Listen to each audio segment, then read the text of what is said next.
Hello दोस्तों, horror stage में एक बार फिर आपका स्वागत है। आज हम बात करेंगे एक ऐसी दुनिया की जो हमारी सोच से भी परे है, ऐसी ताकतों की जिनकी एग्जिस्टेंस इस दुनिया में होती तो है पर लोग उसे देख नहीं पाते। भूत प्रेत पिशाच या कोई तंत्र साधनाएं जिनके बारे में आप सोच भी नहीं सकते। आज हम एक ऐसी ही ताकत के बारे में बात करेंगे जिसकी ताकत का आप अंदाज़ा भी नहीं लगा सकते। तो आपका नॉर्मली क्या मानना है कि जहां आपको भूत प्रेत की एग्जिस्टेंस दिखे वहां आप लोग सोचते होंगे हनुमान चालीसा पढ़ लिया या भगवान का नाम ले लिया तो आप इस चीज़ से छुटकारा पा सकते हैं या उसकी पावर को कम कर सकते हैं। पर अगर मैं आपको कहूँ एक ऐसी ताकत है जो खुद हनुमान चालीसा पढ़ती है मंदिर में खड़े होकर, तो हाँ, ऐसी एक ताकत है जिसे हम कहते हैं मुंजिया। हिंदू धर्म में एक पुरुष के जीवन में 4 मुख्य चरण आते हैं। ब्रह्मचार्य यानी स्टूडेंट लाइफ, जिसमें वह शिक्षा और दीक्षा लेता है। दूसरे चरण गृहस्थ यानी घर की आम जिंदगी जो हम सभी अपने घरों में देखते हैं, जिसमें एक पुरुष पैसे कमाता है, घर बसाता है, अपने परिवार को पालता है। तीसरा चरण वानप्रस्थ या सेवानिवृत्ति। इस चरण में पुरुष अपने परिवार को एक ऐसी स्थिति में ला चुका होता है जहां से उसका परिवार उसके बिना भी अपने आगे के जीवन को आराम से जी सकता है। और चौथे संन्यास या त्याग। इस चरण में पुरुष को सब कुछ छोड़कर अध्यात्म के पाठ पर निकलना होता है। इन सभी चरणों में से सबसे पहले चरण की शुरुआत में हिंदू धर्म में जनेऊ संस्कार कराने का प्रावधान होता है। इस जनेऊ संस्कार को मराठी भाषा में मंजा कहा जाता है। और यदि किसी बच्चे के जीवन का पहला चरण शुरू होने से पहले ही उसकी मृत्यु हो जाती है तो ऐसा माना जाता है कि उसकी आत्मा को शांति नहीं मिलती और ऐसे ही बच्चे की भटकती हुई आत्मा को मुंजिया कहा जाता है। तो अब चलते हैं मुंजिया से जुड़े उस घटना पर जिससे मुंजिया की पहली घटना माना जाता है। यह बात है 1960 के समय के महाराष्ट्र की, जो कि तब बॉम्बे स्टेट से अलग ही हुआ था। और इसी स्टेट में एक गांव था नदूरी। इस गांव की ज़्यादातर जनसंख्या ब्राह्मण थी जो कि हिंदू रीति रिवाजों की पूरी विधि विधान के साथ पूरा किया करते थे। इस गांव के एक बच्चे का जनेऊकरण होने वाला था। इस बच्चे का नाम था राघव। राघव स्वभाव से बेहद चंचल और जिज्ञासु बच्चा था जिसका लगभग पूरा दिन अपने दोस्तों के साथ खेल कूद और घूमने फिरने में निकल जाता था। लेकिन इस खरीदारी के बीच गांव के बच्चे और राघव अपने घर वालों की बताई यह बात कभी नहीं भूलते थे कि उन्हें किसी भी हाल में गांव के पिछवाड़े मौजूद बगीचे में बिल्कुल नहीं जाना है, क्योंकि वहां के बड़े बड़े और घने पीपल के पेड़ों पर बेहद खतरनाक आत्माओं का वास है। दरअसल गांव के लोगों का यह मानना था कि उस बाग में इतने सारे पीपल के पेड़ हैं जो यूं ही अपने आप ही उगाए थे। अब दिन भर उन पेड़ों से अजीब अजीब सी आवाजें आती रहती थी। रात के सन्नाटे में यह आवाजें और भी डरावनी और शरीर में सरहन पैदा करने वाली होती हैं। वही गांव में कुछ लोगों का यह भी मानना था कि इस पीपल के बाग को एक साधु ने बनाया था और फिर आसपास की सारी प्रेत आत्माओं और भूतों को इन पीपल के पेड़ों पर बांध दिया था। पीपल के बगीचे से जुड़ी यह कहानी गांव के बच्चे बच्चे को मालूम थी, लेकिन राघव को फिर भी एक बार उस बगीचे में जाने की इच्छा थी। वह देखना चाहता था कि आखिर वहाँ के बारे में ऐसा कहने वालों की बातों में आखिर कितनी सच्चाई है। बस अपनी इसी इच्छा को पूरा करने के लिए उसने अपने जनेऊ संस्कार से एक रात पहले का समय निर्धारित किया। उसे पता था कि मुंजा संस्कार से पहले वाली रात घर में जश्न का माहौल होगा और सभी लोग पूरी रात भजन कीर्तन और अगले दिन की तैयारी में व्यस्त होंगे। फिर क्या था, बस अपनी मुंजाकरण से एक रात पहले राघव उस बगीचे की तरफ बढ़ गया। वह सावधानी और तेजी से पीपल के बगीचे की ओर बढ़ता गया। जैसे जैसे बगीचा पास आ रहा था राघव को वहां से आती हुई आवाजें और भी साफ सुनाई देने लगी। राघव बगीचे के पास पास आ चुका था, लेकिन अब उस बगीचे से आने वाली आवाजें इतनी डरावनी लगने लगी थी कि राघव की हिम्मत अब जवाब देने लगी। उसका डर उसकी जिज्ञासा पर हावी होने लगा था। बगीचे में दाखिल होने से बिल्कुल पहले राघव ने वापस घर की ओर मुड़ जाने का फैसला किया और वापस अपने घर की ओर चल पड़ा। लेकिन तभी उसे पीछे से किसी की आवाज सुनाई दी। राघव ने जब आवाज की ओर गौर किया तो यह पाया कि यह तो उसके पिताजी की आवाज थी। वह अदृश्य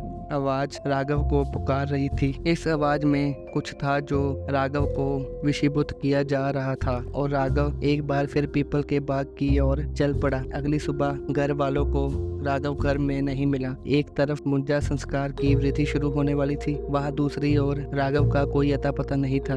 घर वालों ने अब राघव की तलाश को तेज कर दिया और पूरे गांव में उसे ढूंढा जाने लगा। लेकिन फिर पीपल के बाग के पास वाले घरों से हलचल और एक शोर सुनाई दिया और यह शोर देखते ही देखते विलाप में बदल गया, क्योंकि बगीचे के एक पेड़ पर एक लाश लटकी हुई थी। वह लाश राघव की ही थी। इस हंगामा खेस घटना के बाद पूरे गांव सकते में था। राघव के मुंजा की तैयारी अब ठंडी पड़ चुकी थी और राघव के परिवार के साथ साथ पूरी गांव शोक में डूब गया था। इस दुखद घटना के कुछ ही दिनों बाद से ही इस बगीचे से लोगों को एक और आवाज सुनाई देने लगी जो राघव की ही लगती थी। गांव वालों ने इस आवाज को नाम दिया मुंजा, जिसका अर्थ है एक बच्चा जिसका मुंजा संस्कार हो चुका हो। मुंजा के गांव में आने के कई दिनों तक यूं तो कोई अप्रिय घटना घटित नहीं हुई थी, लेकिन यह शांति आने वाले की राम की एक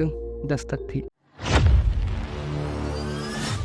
हमारी दूसरी कहानी ऐसी घटना की है जहां एक ही घर में तीन मुंजाओं का साया था। तो एक व्यक्ति था जिसका नाम था रघु। ये किसी घर के सामने से गुजर रहा था, तब इसको दिखा कि वहां पर 4 लाशें रखी हैं सफेद कपड़ों में लपेट के, और उसके आसपास बहुत सारे लोग खड़े हैं। इस घर में ऐसा पहले भी होता है। कुछ साल पहले यहाँ पर 8 लोगों की एक साथ मौत हुई थी सेम तरीके से। अब फिर से दोबारा ये 4 लोगों की लाशें रघु ने देखी थी और ऐसा रघु बचपन से देखता था। तो फाइनली जब वो लास्ट की 4 लाशें देखने के बाद रघु ने उन लोगों से पूछा कि यह सब क्या हो रहा है, इस घर में इतनी मौतें क्यों होती हैं। तो उन्होंने कहा कि तुम इसके बारे में ना ही जानो तो अच्छा है। बट वह एक पैरानॉर्मल एक्सपर्ट था। उसके अंदर क्यूरियोसिटी आ गई कि वह उस चीज को जाने। तो वह अपने ही एक दोस्त जिसका नाम सौरभ था उसके घर की छत पर गया। उसके घर की छत उस घर से जुड़ी हुई थी जहाँ पर उन मुंजाओं का साया था। वो ऊपर घरों में जाली लगी है ना, तो उस जाली को क्रॉस कर कर जा रहे थे। अब वह उस घर के ऊपर थे जहाँ पर मुंजाओं का साया था और वह एक जाली के ऊपर थे जहाँ से वह उस घर के अंदर देख सकते थे। अचानक से उन्हें फ्लोर पर दिखता है कि 3 बच्चे एक कोने में खेल रहे हैं। वह आपस में कुछ बात कर रहे हैं और वह जो बात कर रहे हैं वो ऐसा लग रहा है कुछ मंत्र उच्चारण कर रहे हैं। वो तीनों बच्चे गंजे हैं। उन्होंने धोती पहनी हुई है सफेद रंग की और उनकी आंखें पूरी काली हैं। जब रघु ने उन बच्चों की तरफ देखा और एक ही साथ उन तीनों बच्चों ने रघु की तरफ घूम कर देखा और इतने जोर से अपना मुंह खोला कि रघु की धड़कन तेज हो गई। वो पैरानॉर्मल एक्सपर्ट था और इन चीजों से घबराता नहीं था, पर फिर भी वह उस वक्त घबरा गया। थोड़ी देर बाद रघु नीचे गया। अब तो तीनों बच्चे उसके सामने थे। रघु ने उन बच्चों को आवाज लगाई। वो तीनों बच्चे रघु की तरफ मुड़े और खड़े हो गए और एक ही समय पे उन तीनों बच्चों ने ऊपर देखा और कुछ मंत्र उच्चारण शुरू कर दिए। अब आप इमेजिन करें 3 सफेद शरीर वाले बच्चे जो कि गंजे हैं, जिनकी आंखें बिल्कुल काली हैं, वो अपना चेहरा ऊपर की तरफ करके कुछ ऐसा मंत्र पढ़ रहे हैं जिनके बारे में आपको कोई अंदाजा नहीं है कि वो क्या बोल रहे हैं। जैसे ही उन्होंने मंत्र उच्चारण शुरू किया, रघु बेहोश हो गया। रघु जब बेहोश हुआ तो उसको कुछ ऐसा दिखा जिस पर रघु खुद विश्वास नहीं कर पा रहा था।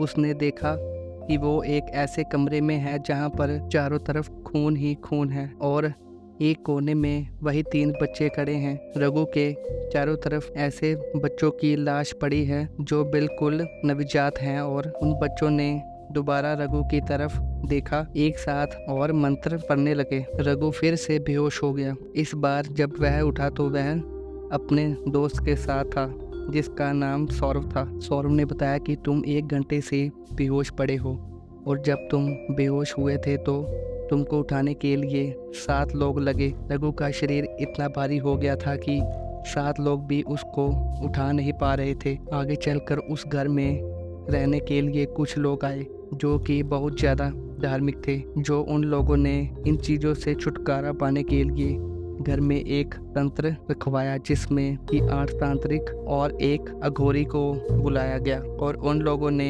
आसपास के मोहल्ले वालों को भी बुलाया और इस तंत्र में शामिल होने को कहा। कुछ लोग तो डर के मारे नहीं आए, पर जो सचमुच में मदद करना चाहते थे वो लोग आए और उनमें से एक रघु भी था। अब इन लोगों ने अंदर जाकर सब लोगों के हाथ में एक एक मुर्गे के मांस का टुकड़ा पकड़ा दिया और एक कमरे की तरफ पॉइंट करते हुए कहा कि जब भी तुम्हें कुछ अजीब लगे तो इस मांस के टुकड़े को उस कमरे के अंदर फेंक देना। इन लोगों ने अपने मंत्रोच्चारण शुरू किए और हाँ, इन तांत्रिकों के हाथ में एक एक उल्लू का पंख भी था। वह बार बार उसे आग की तरफ उस उल्लू के पंख को पॉइंट कर रहे थे। उसके बाद उस कमरे की तरफ ऐसा चलता रहा। ऐसा करते करते 15-20 मिनट गुजरे। उस जगह पर बैठी सारी औरतों के पेट में अचानक दर्द होने लगा, बहुत ज्यादा, इतना कि वह चीखने लगी और वह एक ही बात कह रही थी कि मेरे बच्चे को मत मारो, मेरे बच्चे को मत मारो। ऐसा होते ही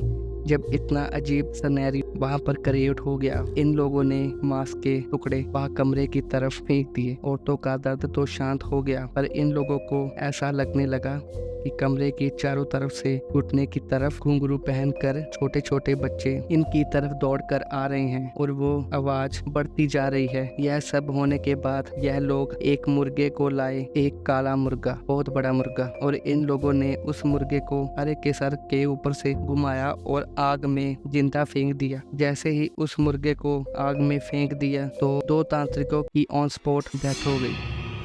अब आप इमेजिन करके देखिए, 8 तांत्रिक, एक अघोरी, इतने पावरफुल लोग उस पावर को कंट्रोल नहीं कर पा रहे थे। अचानक वो लोग उठे और कहा इस घर में किसी को बचाया नहीं जा सकता। ऐसा होने के बाद इन लोगों ने एक ही सलाह दी कि इस घर को छोड़कर जाना पड़ेगा, पर नॉर्मली आप इस घर को छोड़ भी नहीं सकते। इन लोगों ने एक धागा लिया और उस पर कुछ मंत्र पढ़े और एक सुरक्षा कवच बनाया और हर एक इंसान के पास वो धागा दे दिया और कहा इस घर से निकलते हुए इस धागे को पीछे फेंक देना और मुड़कर मत देखना। सब डरे हुए थे तो लोगों ने ऐसा ही किया और अगले दिन जब रघु उस घर के आगे से गुजरा तो उस घर के आगे एक बड़ा सा त्रिशूल था जिस पर बहुत सारे धागे बंधे हुए थे और एक बड़ा सा ताला उस गेट पर लगा हुआ था। अब आप ये इमेजिन करके देखें कि एक ऐसी पावर है, अगर किसी के पीछे पड़ जाए तो इसे तांत्रिक भी नहीं कंट्रोल कर सकते। यह ताकत आपको जन्मों तक परेशान करेगी। कहा जाता है कि यह 100 भ्रूण बच्चों के बाद एक मुंजा बनता है, तो आप इमेजिन करके देखें यह 3 मुंजा वहाँ पर थे तो ये कितने पीढ़ियों से उस घर में थे। उसके बाद से वह घर आज तक खाली पड़ा है। अब आप लोगों का इस पर क्या कहना है? अपनी अपनी राय कमेंट सेक्शन में जरूर दें और चैनल को सब्सक्राइब और वीडियो को शेयर लाइक जरूर करें। Thank you.